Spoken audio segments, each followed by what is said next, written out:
नमस्कार। आज मैं आपके लिए सोमवार की व्रत कथा लेकर आई हूँ।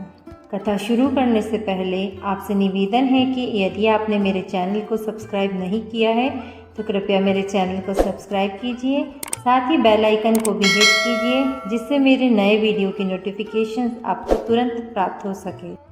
देवों के देव महादेव बहुत ही भोले माने जाते हैं, इसलिए उनका एक नाम भोलेनाथ भी है।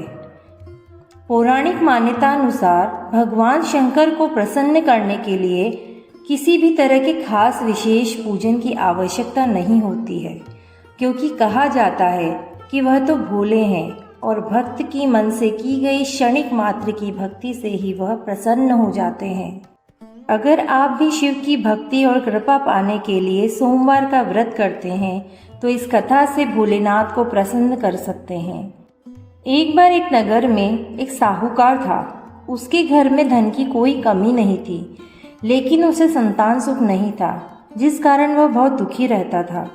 संतान प्राप्ति के लिए वह हर सोमवार का व्रत रखता था और पूरी श्रद्धा के साथ शिव मंदिर जाकर भगवान शिव और माता पार्वती की पूजा करता था। उसकी भक्ति देखकर एक दिन माँ पार्वती प्रसन्न होकर भगवान शिव से साहूकार की मनोकामना पूर्ण करने का निवेदन करने लगी। पार्वती जी के आग्रह करने पर भगवान शिव ने कहा कि हे पार्वती, इस संसार में हर प्राणी को अपने कर्मों का फल मिलता है और जिसके भाग्य में जो होता है वो उसे भोगना ही पड़ता है। लेकिन पार्वती जी ने साहूकार की भक्ति देखकर उसकी मनोकामना पूर्ण करने की इच्छा व्यक्त की। माता पार्वती के आग्रह पर शिवजी ने साहूकार को पुत्र प्राप्ति का वरदान तो दिया, लेकिन उन्होंने बोला कि यह बालक 12 वर्ष तक ही जीवित रहेगा। माता पार्वती और भगवान शिव की ये बातचीत साहूकार सुन रहा था, इसलिए उसे ना तो इस बात की खुशी थी और ना ही दुख। वह पहले की भांति शिव जी की पूजा करता रहा। कुछ समय के बाद साहूकार की पत्नी ने एक पुत्र को जन्म दिया। जब वह बालक 11 वर्ष का हुआ तो उसे पढ़ने के लिए काशी भेज दिया गया। साहूकार ने पुत्र के मामा को बुलाकर उसे बहुत सारा धन दिया और कहा कि तुम इस बालक को काशी विद्या प्राप्ति के लिए ले जाओ। तुम लोग रास्ते में यज्ञ कराते जाना और ब्राह्मणों को भोजन दक्षिणा देते जाना। दोनों मामा भांजे इसी तरह यज्ञ कराते और ब्राह्मणों को दान दक्षिणा देते काशी नगरी निकल पड़े। इस दौरान रात में एक नगर पड़ा, जहाँ नगर के राजा की कन्या का विवाह था। लेकिन जिस राजकुमार से उसका विवाह होना था वह एक आंख से काना था। राजकुमार के पिता ने अपने पुत्र के काना होने की बात को छुपाने के लिए सोचा, क्यों न उसके साहूकार के पुत्र को दूल्हा बनाकर राजकुमारी से विवाह करा दूं। विवाह के बाद उसको धन देकर विदा कर दूंगा और राजकुमारी को अपने नगर ले जाऊंगा। लड़के को दूल्हे के वस्त्र पहनाकर राजकुमारी से विवाह करवा दिया गया।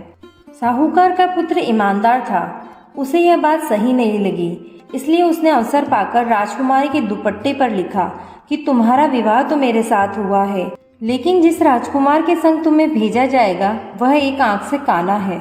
मैं तो काशी पढ़ने जा रहा हूँ। जब राजकुमारी ने चुन्नी पर लिखी बातें पढ़ी तो उसने अपने माता पिता को बताया। राजा ने अपनी पुत्री को विदा नहीं किया और फिर बारात वापस चली गई। दूसरी ओर साहूकार का लड़का और उसका मामा काशी पहुँचे और वहाँ जाकर उन्होंने यज्ञ किया। जिस दिन लड़का 12 साल का हुआ उस दिन भी यज्ञ का आयोजन था। लड़के ने अपने मामा से कहा कि मेरी तबीयत कुछ ठीक नहीं है। मामा ने कहा कि तुम अंदर जाकर आराम कर लो। शिवजी के वरदानुसार कुछ ही देर में उस बालक के प्राण निकल गए। मृत भांजे को देख उसके मामा ने विलाप करना शुरू कर दिया। संयोगवश उसी समय शिवजी और माता पार्वती उधर से जा रहे थे। पार्वती माता ने भोलेनाथ से कहा, स्वामी, मुझे इसके रोने के स्वर सहन नहीं हो रहा। आप इस व्यक्ति के कष्ट को अवश्य दूर करें। जब शिवजी मृत बालक के समीप गए तो वह बोले कि यह उसी साहूकार का पुत्र है जिसे मैंने 12 वर्ष की आयु का वरदान दिया था। अब उसकी आयु पूरी हो चुकी है। लेकिन मातृभाव से विभोर माता पार्वती ने कहा कि हे महादेव, आप इस बालक को और आयु देने की कृपा करें, अन्यथा इसके वियोग में उसके माता पिता भी तड़प तड़प कर मर जाएंगे। माता पार्वती के पुनः आग्रह पर भगवान शिव ने उस लड़के को जीवित होने का वरदान दिया। शिवजी की कृपा से वह लड़का जीवित हो गया। शिक्षा पूरी करके लड़का मामा के साथ अपने नगर की ओर वापस चल दिया। दोनों चलते हुए उसी नगर में पहुंचे जहां उसका विवाह हुआ था। उस नगर में भी उन्होंने यज्ञ का आयोजन किया। उस लड़के के ससुर ने उसे पहचान लिया और महल में ले जाकर उसकी खातिरदारी की और अपनी पुत्री को विदा किया। इधर साहूकार और उसकी पत्नी भूखे प्यासे रहकर बेटे की प्रतीक्षा कर रहे थे। उन्होंने प्रण कर रखा था कि यदि उन्हें अपने बेटे की मृत्यु का समाचार मिला तो वह भी प्राण त्याग देंगे, परंतु उन्हें अपने बेटे के जीवित होने का समाचार मिला। समाचार पाकर वह बेहद प्रसन्न हुए।